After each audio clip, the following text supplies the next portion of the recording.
अब ये है कि हम पूजा कैसे करें। अब देखिए, जो पूजा की पूर्ण पद्धति है, उसके लिए तो ये मेरा सुझाव है कि किसी पुजारी के गाइडेंस में, उसकी उपस्थिति में या उसके मार्गदर्शन में ही कही जाए, क्योंकि थोड़ा सा लंबा सा ये प्रोसेस है।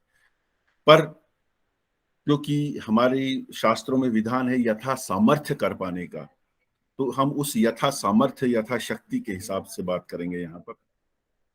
देखिए, जब भी पूजा की जाती है शक्ति की, ये जो नवरात्र में पूजा करनी है, तो इसमें दुर्गा सप्तशती पढ़ने का विधान है।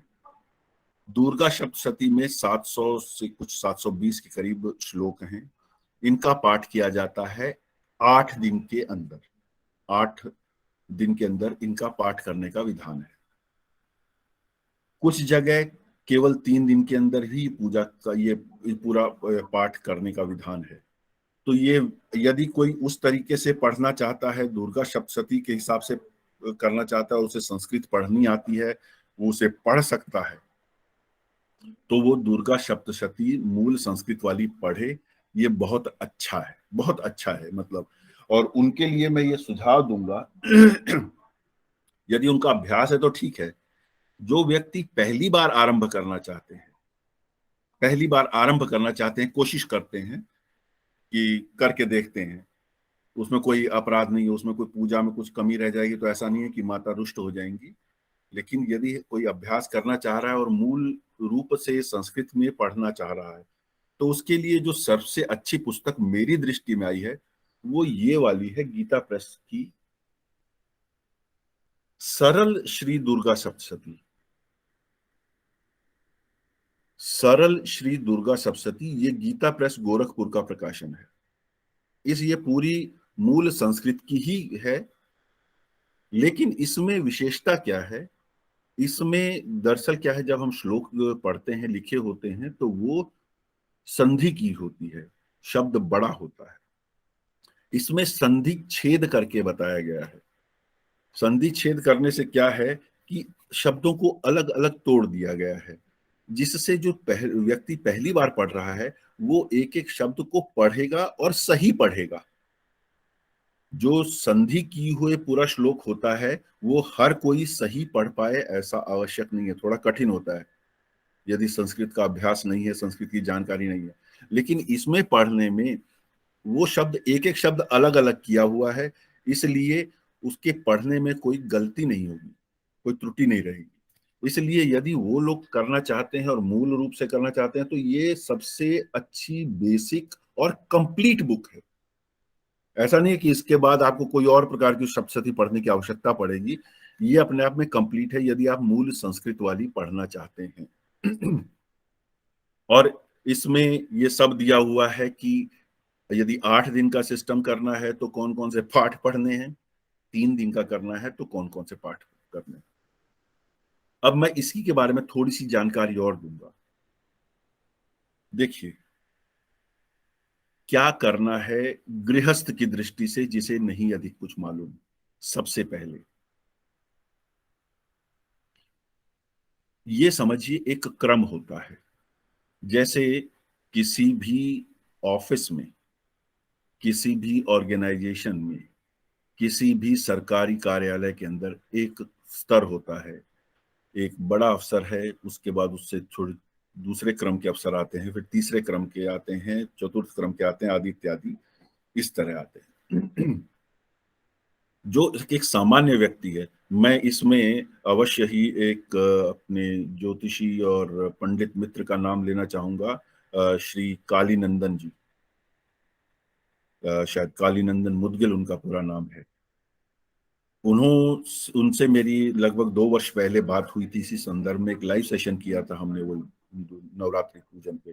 तो उन्होंने ये चीजें बताई थी और मैं वही आपके सामने रख रहा हूँ, क्योंकि कुछ चीजें मुझे भी नहीं स्पष्ट थी, तो उन्होंने वो स्पष्ट की थी। तो मैं उनका धन्यवाद देते, उनका नाम लेते हुए, उनका नाम है श्री कालीनंदन मुदगल जी। वो उन्होंने जो मुझे बताया था, और उन्होंने बहुत ही आवश्यक चीजें बताई थी, मतलब हम कहाँ पे थोड़ी सी गलती कर सकते हैं या हमसे गलती हो सकती है, उससे कैसे बचा जाए। वो चीज उन्होंने बताई थी, तो ये आप नोट कीजिएगा।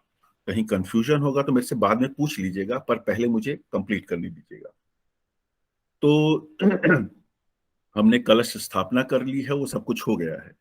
अब क्या है कि जब जब हम इसको पढ़ना शुरू करते हैं तो इसमें कवच, कीलक और अर्गला, आरंभ में एक कवच है, दुर्गा कवच है, कीलक मंत्र है और अर्गला, ये तीन चीजें होती हैं। ये पढ़नी आवश्यक होती हैं, पाठ के आरंभ में भी और पाठ के अंत में भी। क्यों? क्योंकि ये जो मंत्र हैं इसके अंदर उन्हें कीला गया है। कील का मतलब कि उनको लॉक कर दिया गया है।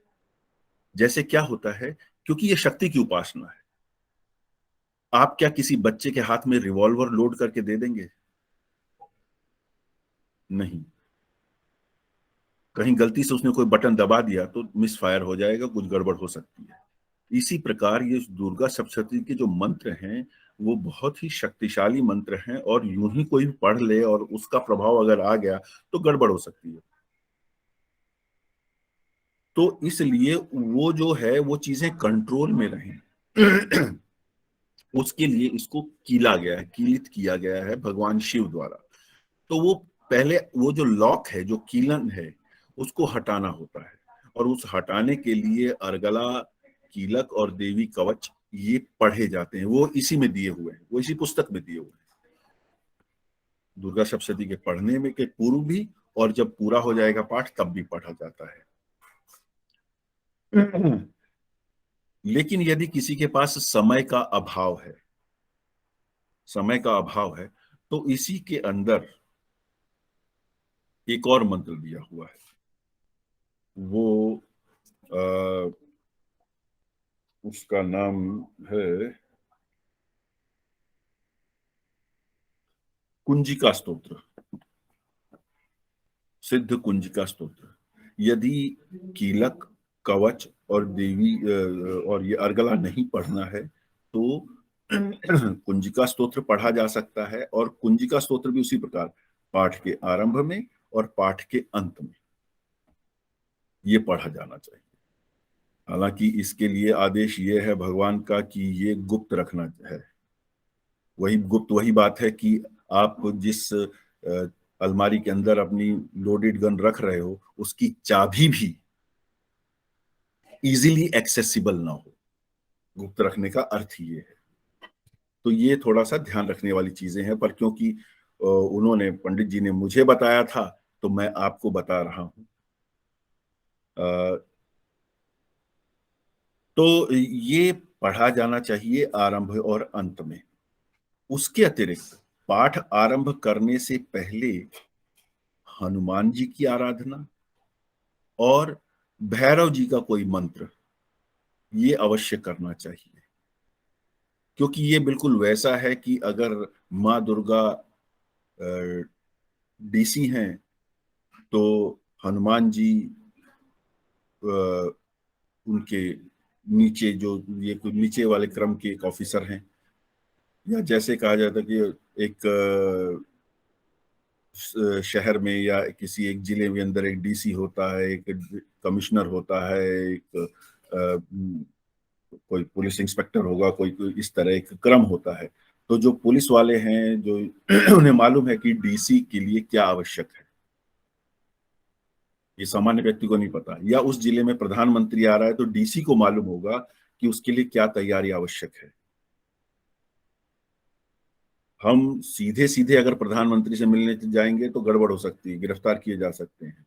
लेकिन डीसी ये कह सकता है कि जी इसको नहीं पता था, इसको बता दिया गया है। वो पहले ही रोक देगा वो गलती करने से, या वो आपको डायरेक्शन दे देगा, ऐसे नहीं ऐसे करना है। तो क्योंकि ये शक्ति की पूजा है, इसमें कहीं हमसे कोई त्रुटि ना हो जाए, इसलिए श्री हनुमान जी की पूजा और भैरव जी की पूजा आवश्यक होती है। अब वो उनका एक मंत्र पढ़ा जा सकता है, भैरव जी का कोई भी, काल भैरव का मंत्र पढ़ा जा सकता है, कोई दिक्कत नहीं है, और एक हनुमान जी की हनुमान चालीसा की जा सकती है। तो ये आवश्यक है। उसके अतिरिक्त नव दुर्गा को नमस्कार करना है, क्योंकि ये देखिए नवरात्रि में रोज की एक एक दुर्गा रूप है, उन नव दुर्गाओं को नमस्कार करना है। अगर नाम नहीं भी मालूम है तो भी उनको ये करके कि नव दुर्गाओं को नमस्कार, ये उनका एक तरह से डेलीगेशन ऑफ अथॉरिटी वाली बात हो जाती है, इसलिए उनको नमस्कार करना है। तो बजरंग बली को, भैरव जी को, नव दुर्गाओं को और 64 योगिनी, योगिनी होती हैं 64, उनको नमस्कार करना है। कब? दुर्गा सप्तशती के पाठ से पहले। यानी कि हम हनुमान जी को नमस्कार करेंगे, हम नमस्कार करेंगे भैरव जी को, हम नमस्कार करेंगे नव दुर्गाओं को, हम नमस्कार करेंगे 64 योगिनियों को। उसके बाद दुर्गा सप्तशती का पाठ आरंभ करेंगे और उसके अंदर वही कवच, अर्गला और कीलक का पाठ करेंगे आरंभ में, और जब समाप्त हो जाएगा तब अंत में भी करेंगे। नहीं तो सिद्ध कुंजिका स्तोत्र का पाठ करेंगे और अंत में, आरंभ और अंत दोनों में। अब क्या है, ये तो वो है जो कि दुर्गा सप्तशती पढ़ सकता है या पढ़ना चाहता है। उनका क्या, जो दुर्गा सप्तशती नहीं पढ़ सकते, संस्कृत का अभ्यास नहीं है और उनको भय है कि गलत उच्चारण से प्रभाव गलत हो जाए तो, या इतना समय नहीं है या पुस्तक उपलब्ध नहीं है, तो वो क्या करें? तो देखिए, तो क्या सामान्य रहेगा? सामान्य वही रहेगा दोनों में। पहले आपका जो भी जौ बीजने का, कलश के स्थापित करने का, वो एक चीज हो गया। उसके बाद धूप दीप जलाकर आप आरंभ करेंगे भगवान हनुमान जी की स्तुति, भगवान काल भैरव की स्तुति, नव दुर्गाओं की स्तुति, 64 योगिनियों की स्तुति। अब इनके लिए कोई विशेष मंत्र भी पढ़ने की आवश्यकता नहीं है, उनको ये मान के कि नव दुर्गाओं को नमस्कार, 64 योगिनियों को नमस्कार, ये कर सकते हैं। पर ये करना आवश्यक है। उनके पूरे ऑफिस को, उनके पूरे स्टाफ को, या उनके पूरे जो सिस्टम है, ऑर्गेनाइजेशन है, उनमें सबको हम एक बार नमस्कार कर दें। उसके बाद हम क्या करते हैं? सिद्ध कुंजिका स्तोत्र पढ़ते हैं। यदि हम अब क्योंकि हम मूल दुर्गा सप्तशती नहीं पढ़ रहे हैं, इसके बाद हम नवाण मंत्र पढ़ेंगे। नवाण मंत्र क्या है? ओम ऐं ह्रीं क्लीं चामुंडाय विच्चे, ऐं ह्रीं क्लीं चामुंडायै विच्चे, ऐं ह्रीं क्लीं चामुंडाय विच्चे। ओम अभी हटा दीजिए। ऐं ह्रीं क्लीं चामुंडाय विच्चे, ये नवाण मंत्र है। और ये माना जाता है कि ये जो नवाण मंत्र है, ये नव दुर्गाओं का भी प्रतिनिधित्व करता है, जिनकी हम 9 दिन पूजा करते हैं, 9 दिन आराधना करते हैं। और ये नवग्रहों का भी प्रभाव पूर्ण रखते हैं, उनको कंट्रोल करते हैं। तो ये नवाण मंत्र की 11 मालाएं प्रतिदिन करनी चाहिए। यदि हम ये नहीं पढ़ पा रहे हैं, दुर्गा सप्तशती मूल नहीं पढ़ पा रहे हैं, तो ऐं ह्रीं क्लीं चामुंडाय विच्चे मंत्र की 11 मालाएं, 11 मालाएं मतलब 108 मंत्र की या मनकों की एक माला होती है, ऐसी 11 मालाएं की जा सकती हैं। एक बार बैठ के कर सकते हैं 11-11, तो वो एक बार में कर लें, नहीं तो आधी सुबह आधी शाम को कर लें, या 3 समय आप अपना तय कर लें कि 3 मालाएं सुबह, 3 मालाएं दोपहर और 4 मालाएं शाम को, या 5 मालाएं, जैसा भी संभव हो वैसा कर लें। 11 मालाएं करनी चाहिए प्रतिदिन, अष्टमी तक, मतलब 8 दिन कम से कम। ये है पूजा पद्धति। और यदि आप इसमें भी अर्गला स्तोत्र पहले, अर्गला नहीं मैं कह रहा हूँ, क्षमा कीजिएगा, यदि हम वही कुंजिका स्तोत्र भी पहले पढ़ लें और ये 11 मालाएं करने के बाद भी कुंजिका स्तोत्र पढ़ लें, तो ये और प्रभावी हो जाएगा।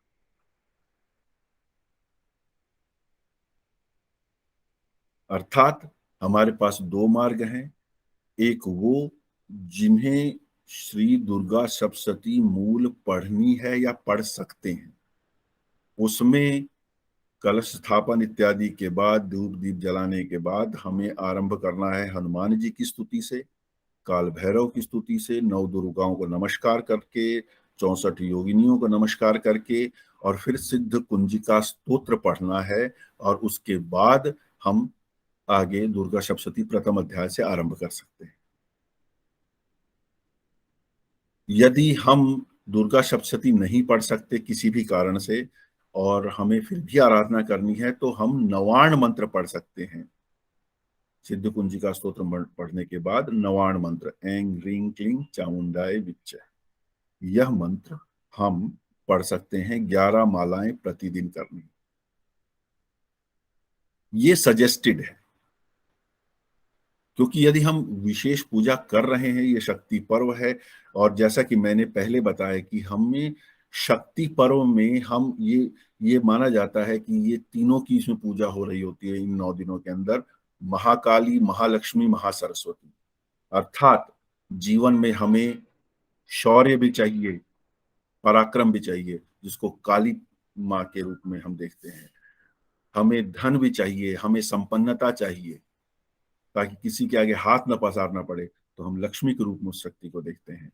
और हमें बुद्धि चाहिए, ताकि हम सही मार्ग पर सदैव चल सकें, गलत सही के बीच का निर्णय कर सकें, इसलिए माँ सरस्वती के रूप में। तो वास्तव में जो शक्ति है, ये इन तीनों का संपुट है। कहाँ किस चीज का उपयोग करना है, यह बताना भी, यह सामर्थ्य रखना भी शक्ति है। अभी रूस और यूक्रेन का युद्ध चल रहा है, सबको मालूम है कि उसके पास न्यूक्लियर बटन है। अब उसने, रूस सोच रहा है कि नहीं सोच रहा है, लेकिन समाचारों के हिसाब से देखा जाए तो कभी भी रूस ये न्यूक्लियर बटन दबा सकता है, ऐसा लगता है। पर उसने अभी तक नहीं दबाया है, यानी कि ये बुद्धि चाहिए। मैं इसमें किसी देश का पक्ष या विपक्ष की बात नहीं कर रहा हूं, मैं सिर्फ एक उदाहरण के स्वरूप कह रहा हूं कि यदि आपके पास वो शक्ति है, तो उसका कब प्रयोग करना है, ये बुद्धि भी चाहिए। इसीलिए हम महाकाली, महालक्ष्मी, महासरस्वती के रूप में इनकी पूजा करते हैं। तो ये इस प्रकार से ये पूजा संपन्न हो जाएगी। अब देखिए, जैसा कि मैंने पहले ही बोला था कि ये समानांतर पर्व का समय है, रामनवमी वाले दिन। कुछ ये यहाँ पे अंचलों में अष्टमी मनाई जाती है, कुछ जगह नवमी मनाई जाती है। नवमी वाले दिन भगवान श्री राम के लिए के निमित्त भी कुछ पढ़ना करना चाहिए। तो उस दिन कोई ना कोई श्री राम का मंत्र, उनका कोई पाठ, या हनुमान जी का ही कोई पाठ, सुंदरकांड का पाठ इत्यादि, रामचरितमानस से कुछ प्रसंग इत्यादि, वो पढ़ना चाहिए। एक चीज तो ये है। दूसरा ये है कि दुर्गा सप्तशती नहीं पढ़ रहे हैं कोई, तो वो इन दिनों दुर्गा जी को प्रत्यक्ष मान के वो जौ बो लिया, दुर्गा जी को स्थापित कर लिया। श्री रामचरित मानस तुलसीदास जी ने जो लिखी है, उसका नवान्न पारायण कर सकते हैं। देखिए, श्री रामचरित मानस में लिखा हुआ है, नवान्न पारायण भी है और मासिक पारायण भी है।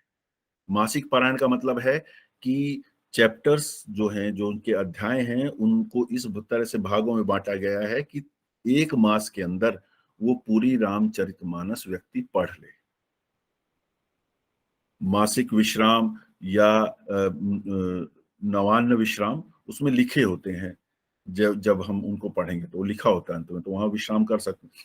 तो नवान्न पारायण का मतलब है कि हम पूरी रामचरितमानस 9 दिन के अंदर पढ़ें, और हर दिन का एक एक सेक्शन उसमें डिफाइंड है, उसमें पहले से ही निश्चित है। तो हम नवान्न पारायण भी कर सकते हैं इस ये श्री रामचरितमानस का, इस नवरात्रि के दौरान माँ दुर्गा को कलश के रूप में स्थापित करके उनके सामने ही पढ़ी जाए, तो ये दोनों का फल देगा। ये श्री राम का बल भी आ गया, श्री राम की बुद्धि भी आ गई। भगवान श्री कृष्ण जब श्री अर्जुन को गीता का उपदेश दे रहे थे, तो उन्होंने बोला था कि शस्त्रधारियों में मैं राम हूं। उन्होंने ये नहीं कहा था कि मर्यादा पुरुषोत्तमों में मैं राम हूं।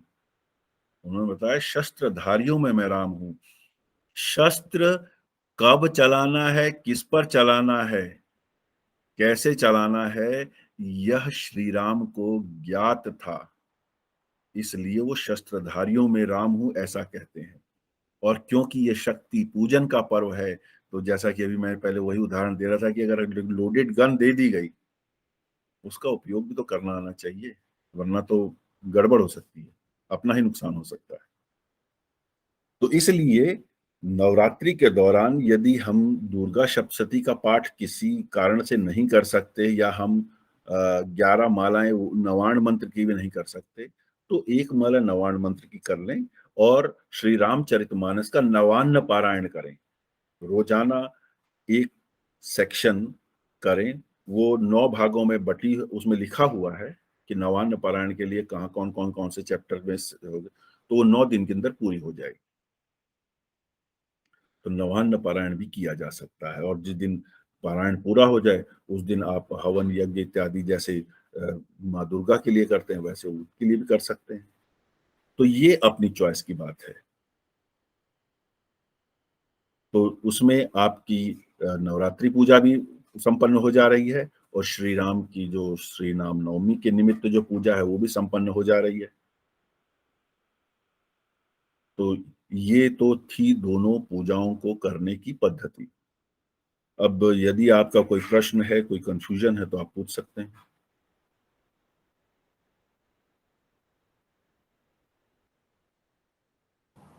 सर सर अगर कोई ये रामनवमी वाले दिन पूजा करना चाहता है, हम्म और जैसे पहले कोई जातक सुंदरकांड सॉरी दुर्गा सप्तशती की पूजा करते आ रहा है, हम्म और ये रामनवमी वाला चीज नहीं मालूम था। अगर हम्म कोई ऐड करना चाहता है तो सिर्फ रामनवमी के दिन करना कर सकते हैं सर, क्योंकि वो मतलब कि आप ये कह रहे हैं कि ये रामनवमी से पहले उसने सारी वो ये नवरात्रि का दुर्गा जी का पूजन किया है, तो वो उस दिन क्या करे, कर सकता है कि नहीं? हाँ, कर सकता है। उस दिन देखिए क्या है, उस दिन आप श्री राम से संबंधित श्री राम रक्षा स्तोत्र है, वो नेट पे कहीं पे भी मिल जाएगा। है। तो श्री राम रक्षा स्तोत्र का पाठ करना चाहिए पूरे परिवार को बैठकर। एक और है, भय प्रकट कृपाला दीन दयाला कौशल्या हितकारी, ये एक गाया जाता है, इसको गाइए। वो उनके जन्म के उत्सव की बात हो गई, और उसके बाद आप श्री राम रक्षा स्तोत्र गा लीजिए। घर में श्री राम दरबार की तस्वीर तो लगभग सभी के यहाँ होती है, नहीं है तो एक खरीद ले आइए। श्री राम दरबार तो घर में होना चाहिए। ये आपके आकाश तत्व को सबल करता है, और आकाश तत्व का मतलब है कि आपकी सोचने की, समझने की, आपकी धारण करने की क्षमता बड़ी होती है। तो उस दिन आप ये दोनों चीजें कर सकते हैं, भय प्रकट कृपाला एक, और दूसरा श्री राम रक्षा स्तोत्र। नहीं पढ़ना आता तो स्तोत्र को सामने रखिए और यूट्यूब पे चला दीजिए, उसके साथ साथ पाठ करने का प्रयास कीजिए। लेकिन उस दिन कर सकते हैं, कोई दिक्कत नहीं है। एक चीज और है, ये जो श्री दुर्गा का है, जो हमने कलश इत्यादि रखा है, इसका विसर्जन भी करना होता है। शास्त्रीय पद्धति ये कहती है कि नवमी के दिन ही विसर्जन करना चाहिए। विसर्जन, और वो क्या होता है, वो किसी भी जल राशि में, बहती नदी, नहर इत्यादि में जो हमने जौ बोई थी, और जो कलश में जो दुर्गा रूप में थी, वो कलश में से यदि आपने वो जो सोना चांदी अगर कोई डाला है तो वो निकाल लें मिट्टी के कलश में से, और बाकी चीज आप प्रवाहित कर सकते हैं जल में। नवमी, नवमी से पहले नहीं करना चाहिए, विधि तो ये है। हाँ, आंचलिक थोड़े से अंतर हो सकते हैं, कोई अष्टमी के दिन अगर करता है और उनकी मान्यता है, तो उस बारे में मेरी कोई टिप्पणी नहीं है, क्योंकि भाव प्रधान होता है हमेशा ही। सर लेकिन बहुत जगह बोलते हैं कि नवमी का पूजन करके दसवीं के दिन आपको ये सब चीजें करनी नवमी चाहिए। से पहले नहीं है ना। अब अगर नवमी के दिन भी कोई पूजन करेंगे तो उस दिन भी आप नहीं विसर्जित करेंगे। मैं ये कह रहा हूँ कि नवमी से पहले नहीं करना चाहिए। जी 10वीं वाले दिन करें, सर्वोत्तम है। पलायन करके जो बोलते हैं। हाँ। हाँ।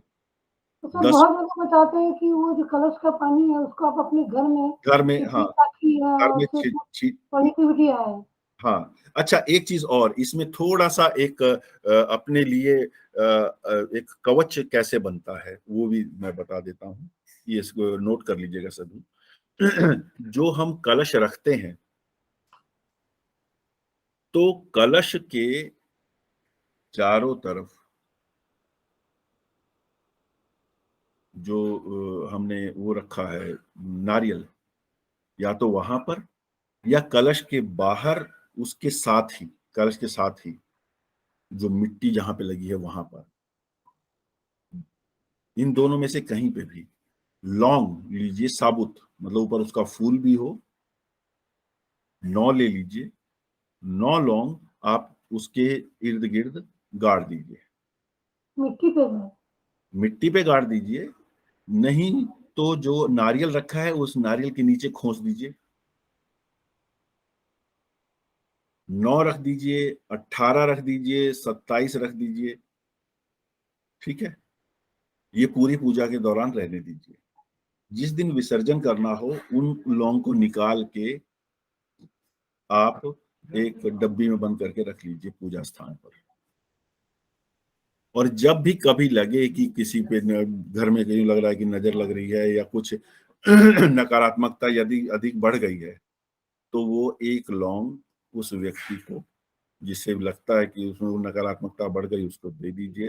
तो यदि किसी ने कुछ नकारात्मक प्रयोग किए होंगे उससे आपका बचाव हो जाएगा। तो ये आवश्यक, और पूजा करते करते ही अपने आप एक कवच तैयार हो जाता है। तो इसलिए आप 9 भी का रख सकते हैं, 18 भी रख सकते हैं और 27 भी रख सकते हैं। 9 तो कम से कम रखनी ही चाहिए। तो ये सुरक्षा देने के लिए एक कवच भी तैयार हो जा रहा है आपकी पूजा के साथ। और ये 6 महीने का समय है, उसके बाद दूसरी नवरात्र आ जाती है, उसमें भी ऐसा करें। पूजा की पद्धति यही रहेगी। सर कोई जरूरी है कि नकारात्मक आती है तो नेगेटिविटी किसी को हो गया तभी खाएं? कभी भी कुछ काम पे खा सकते हैं ये तो। खा तो कभी भी सकते हैं, पर वही बात है ना कि आपको बंदूक कब इस्तेमाल करनी चाहिए। नहीं जैसे कुछ यूज नहीं हुआ 6 महीने तक इनकेस। हाँ, तो भी खा लीजिए, तो भी तो खा लीजिए। हाँ हाँ, कोई दिक्कत नहीं है, वो प्रसाद की खाई। तरह हो गया। हाँ हाँ, वो तो आपका खुद का बनाया हुआ एक सुरक्षा कवच है। वो आप ये समझिए कि आपने खुद च्यवनप्राश घर में तैयार कर लिया है, खाइए चाहे पड़ोसियों को बांटिए। सर एक और बात पूछनी थी, ये खेतरी को लेके है। हाँ। कोई बोलते हैं ये खेतरी को आप विसर्जन के बाद आप उनका जूस निकाल के वो पी लीजिए, या मुझे समझ में नहीं आया आज तक कि बहुत कंफ्यूजन है। देखिए, जूस पीने वाला तो मैंने भी नहीं सुना है, मैंने सुना नहीं है, हो सकता है, मैं मतलब उस चीज को मना नहीं कर रहा हूँ, लेकिन मुझे नहीं ज्ञात है, तो इसलिए वो तो नहीं मैं कह सकता। हाँ, ये है कि खेतरी के कुछ कानों पे रखने का एक नियम है, वो होता है, जूस वाला मैं नहीं जानता। नहीं इसी बार मुझे किसी ने बताया था सर्दी में कि हमारे यहाँ होता है। मुझे भी नहीं पता था, मैं भी रखती थी अच्छा, काम में। हो और सकता है कोई आंचलिक अंतर हो। और ये देखिए, वही बात है कि पूजा के दौरान उगी हुई एक फसल है, तो उसमें शक्ति तो होगी ही। मैं उस चीज को गलत नहीं कह रहा हूं, पर मुझे इस बारे में जानकारी नहीं है। लेकिन ये अच्छा ये होगा कि विसर्जित कर दिया जाए। हाँ, विसर्जित करने का नियम है तो विसर्जित ही कर देना चाहिए। जी। हाँ। और सर ये हवन क्या कैसे होता है? राम जी का किसी ने मुझे बताया था कि हवन करना चाहिए अगर कोई सुंदरकांड करते हैं, तो जैसे रामनवमी में क्या उनका पद्धति क्या किस स्टेप से करना चाहिए? देखिए, हवन की पद्धति तो किसी भी सामान्य हवन की ही पद्धति होती है। देखिए क्या होता है ना, पूजा पद्धतियां का जो बेसिक रूल है वो सब में सामान्य रहेगा। चाहे हम पूजन कर रहे हैं, चाहे हवन कर रहे हैं, दोनों में। तो वो जो हवन है वो भी उसी तरह, जैसे कि आपने मान लीजिए श्री राम रक्षा स्तोत्र पढ़ लिया और वो जो मैं भय प्रकट कृपाला पढ़ लिया, उसके बाद अग्नि प्रज्वलित करने की, हवन कुंड बनाने की जो भी कर्म क्रियाएं हैं, अगर कोई आपको योग्य पुरोहित मिल जाए तो सर्वोत्तम है, वो यज्ञ करेगा और आप श्री राम के मंत्रों से हवन करेंगे। श्री रामाय नमः कर सकते हैं, जो आपने ये पढ़ा, ये श्री राम रक्षा स्तोत्र, उसके एक एक मंत्र से आप यज्ञ कर सकते हैं। एक मंत्र बोला स्वाहा, उससे कर सकते हैं आप। श्री राम श्री वाल्मीकि रामायण में या कहीं पे भी कोई और जो मंत्र है जहाँ पे वो पूजन की दृष्टि से है, उनसे किया जा सकता है। यहाँ तक कि रामचरितमानस में भी आरंभ में संस्कृत में श्लोक लिखे हैं उन्होंने, गोस्वामी तुलसीदास जी ने, उनसे भी किया जा सकता है। पर सामान्य व्यक्ति के लिए तो श्री राम के नाम पे ही आप जितनी आहुतियां देना चाहें दे दें। और राम रक्षा, हाँ, और जो राम रक्षा स्तोत्र है, तो राम रक्षा स्तोत्र के एक एक श्लोक के साथ आप आहुति दे सकते हैं। क्योंकि आहुति का अर्थ क्या है? आहुति का अर्थ यह है कि आप जो स्थूल है, जो भौतिक रूप से दिखता है और थोड़े से क्षेत्र में है, आप जब उसको अग्नि में दे देंगे तो वो व्यापक हो जाता है, बड़े क्षेत्र में फैल जाता है, तो वो कवच का कार्य करता है। तो वो तो किसी भी देवी देवता की आपको पूजा करनी है तो उससे संबंधित मंत्रों से आप आहुति देते हैं। और हमेशा ये ध्यान रखना है कि उसके अंदर अपने कुल देवी कुल देवता को, अपने पितरों को एक बार नमस्कार अवश्य करना चाहिए, नमस्कार करना चाहिए। ठीक है, उनके नाम की आहुति, पितरों के नाम की आहुति, अब ये अलग अलग मान्यताएं हैं कि दी जाती है कि नहीं दी जाती। मैं नहीं सजेस्ट करूंगा कि आप दीजिए, क्योंकि वो पितरों का जो दिन होता है उस दिन उनकी दी जाए, बाकी दिन उनको नमस्कार अवश्य किया जाए किसी भी पूजा पाठ में। ओके। तो बस मेरे ख्याल में इतना ही पर्याप्त है, कोई और प्रश्न तो नहीं है? इतना तो हो नहीं पाता है, नहीं हो पाता, नहीं हो पाता है, बहुत पर टाइम लगता है। हाँ, वही वही कह रहा हूँ, जितना सामर्थ्य हो अंततः तो करना वही है जो सामर्थ्य अनुसार हो। लेकिन जैसे कन्या पूजन जो है ये क्या सभी को करना चाहिए? कन्या पूजन तो देखिए, ये बहुत अच्छा प्रश्न पूछ लिया आपने। कन्या पूजन तो एक तरह से, अब कन्या क्या है, ये माना जाता है कि माँ दुर्गा का साक्षात स्वरूप है। तो 1, 3, 5, 7 या 9 कन्याओं का पूजन जितना भी संभव हो सके उतने का करना चाहिए। बेस्ट कितना रहता है सर, अगर मान लो बच्चे मिल रहे हैं तो 9 बेस्ट वाली बात नहीं है, बेस्ट वाली तो बात ही नहीं है। मतलब वही तो कह रहा हूँ कि आप 9 करें तो वही 9 दुर्गा हो गई वो। नहीं तो किसी भी ऑड नंबर में 1, 3, 5, 7, 9, अगर उनसे अधिक का भी कर सकते हैं तो करिए, कोई उसमें कोई वो दिक्कत नहीं है, पर उतनी उपलब्ध नहीं हो पाती हैं, वो एक है। नहीं, जैसे किसी गरीब बच्चे मिल जाए, लड़कियां बाहर में रहती हैं तो मैं खाना ही दे देती हूँ उनको। हाँ हाँ हाँ हाँ, खाना दीजिए, संभव हो तो दूध भी दीजिए। दूध? हाँ सर इसमें बच्चे का एज भी ध्यान रखना चाहिए, 8 साल से कम की बच्ची, बड़ी बच्ची नहीं हो। हाँ, यही यही मतलब ये माना जाता है कि वो किशोरावस्था में प्रवेश न किया हो, ऐसा माना जाता है। क्योंकि वो ये माना जाता है कि वो एकदम ही अपने प्योरेस्ट स्टेट में है, जिसका दिमाग और वो अभी समाज से प्रभावित नहीं हुआ है, वो मान के किया जाता है। जी। तो और सर ये अष्टमी और नवमी किस दिन का होना चाहिए? अगर हम अपने इसी हिसाब से, जैसा भी आपने बताया है, तो वो नवमी को करना चाहिए ना सर? मेरे विचार से नवमी को, मैं नवमी ही करता हूँ, मैं मैं भी नवमी व्यक्तिगत रूप से नवमी करता हूँ। हालांकि यहाँ पे जहाँ मैं रह रहा हूँ कुरुक्षेत्र में, यहाँ पे अष्टमी का रिवाज अधिक है। सामान्यतः मतलब 99% लोग अष्टमी ही मनाते हैं, अष्टमी के वाले दिन ही उद्यापन कर देते हैं। नहीं, इसलिए करते होंगे सर कि माँ दुर्गा का अष्टमी का दिन मानते हैं, इसलिए भी बहुत जन ये सोच के करते हैं। हाँ हाँ, यही होगा, यही होगा, मैं वही बता रहा हूँ।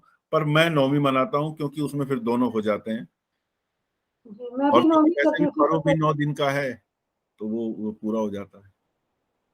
सर हम जैसे को फास्टिंग तो नहीं कर पाते 9 दिन, मैं सिर्फ तो क्या जरूरी है पूरे 9 दिन फिर नहीं नहीं, व्रत तो मैंने कर बताया पाते? ना, फास्टिंग का नियम तो बताया ना आपको। जी जी। आप एक समय खा सकते हैं, केवल रात को खा सकते हैं, बिना मांगे जो मिल जाए वो खा सकते हैं। किस तरह करना है वो आपको तय करना है। मतलब कोई नमक खा ले तो वो प्रभाव कम हो जाता है, ये मैं जानना चाह रही हूँ। जैसे मैं एक वही टाइम बात नमक है, व्रत व्रत का अर्थ क्या है कि मैं किसी एक नियम पर अपने आप को बांध रहा हूं, वर्ण करना, मैंने चुन लिया है कि मैं अब 9 दिन यही करूंगा, ये है व्रत।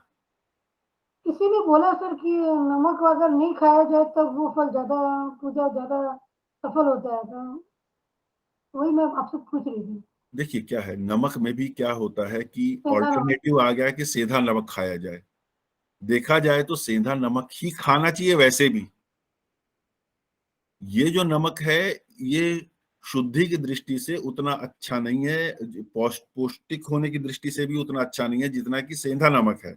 तो बल्कि सेंधा नमक तो शरीर को ज्यादा पुष्टि देता है और वो खाया जाता है। तो नमक के लिए मनाही ऐसा तो नहीं है।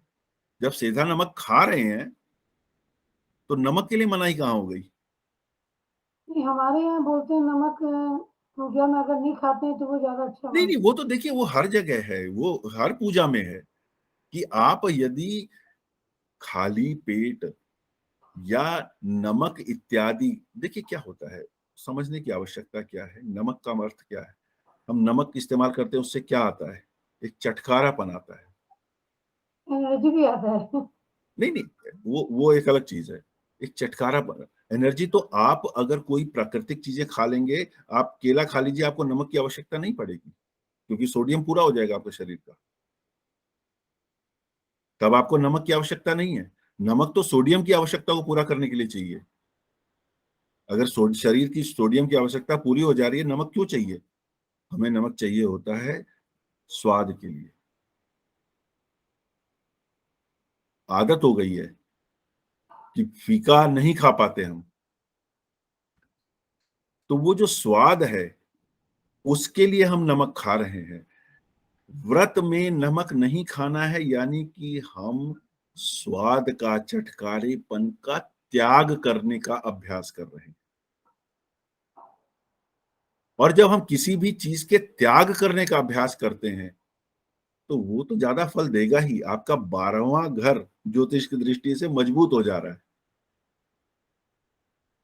त्याग हो गया ना 12वां घर ज्योतिष की बिल्कुल। दृष्टि से। तो हम जब भी कुछ त्याग कर रहे हैं तो हम अपने 12वें घर को बलिष्ठ कर रहे हैं। यस। हम अन्न नहीं खाएंगे उस दिन, यानी कि हम एक चीज को छोड़ने का अभ्यास कर रहे हैं कि हम इतने दिन या उस दिन अन्न नहीं खाएंगे। अब क्या कहते हैं जी, हम गेहूं नहीं खाते, उस समय हम उसका सावक का आटा या चावल खाएंगे, पुट्टू का आटा, वो सिंघाड़े का जो आटा होता है वो खाएंगे। भाई खा तो रहे हो आप। लेकिन व्रत में क्या है कि जो सामान्य रूप से जो मैं रोज खाता था, स्वाद के लिए खाता था, चटकारे के लिए खाता था या मुझे अच्छा लगता था उसलिए खाता था, मैं उन चीजों को त्याग करके जीने का अभ्यास करूंगा। इसीलिए ये भी हो गया, उन उन दिनों नॉनवेज ही नहीं खाते लोग। जो शराब पीते हैं उन दिनों वो शराब भी नहीं पीते हैं। मतलब वो इतने नियम वाले भी हो जाते हैं उन दिनों। मैं मतलब व्यक्तिगत रूप से कुछ एक ऐसे व्यक्तियों को जानता हूँ जो तो मतलब कमाल है कि नवरात्रि के अतिरिक्त अगर उनका चरित्र देखा जाए तो क्या होता है, और नवरात्रि के दिनों में आप उनका चरित्र देखिए क्या होता है, बहुत फर्क होता है। साल में चारों नवरात्रि फिर मनवाना चाहिए उन्हें।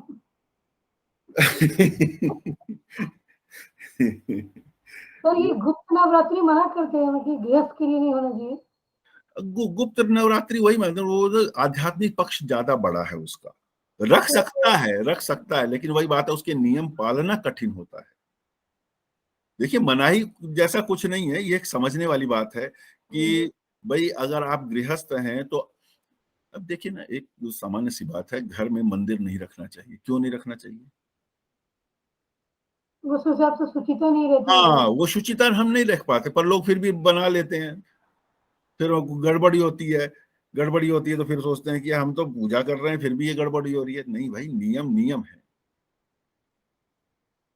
तो इसीलिए मंदिर आवश्यक हो जाता है। उसी प्रकार ये है, शुचिता इत्यादि का ध्यान रखना, ये सब कुछ आ जाता है। यस। ठीक है, तो मेरे ख्याल में सभा समाप्त की जाए। Yes sir. राम राम। राम राम।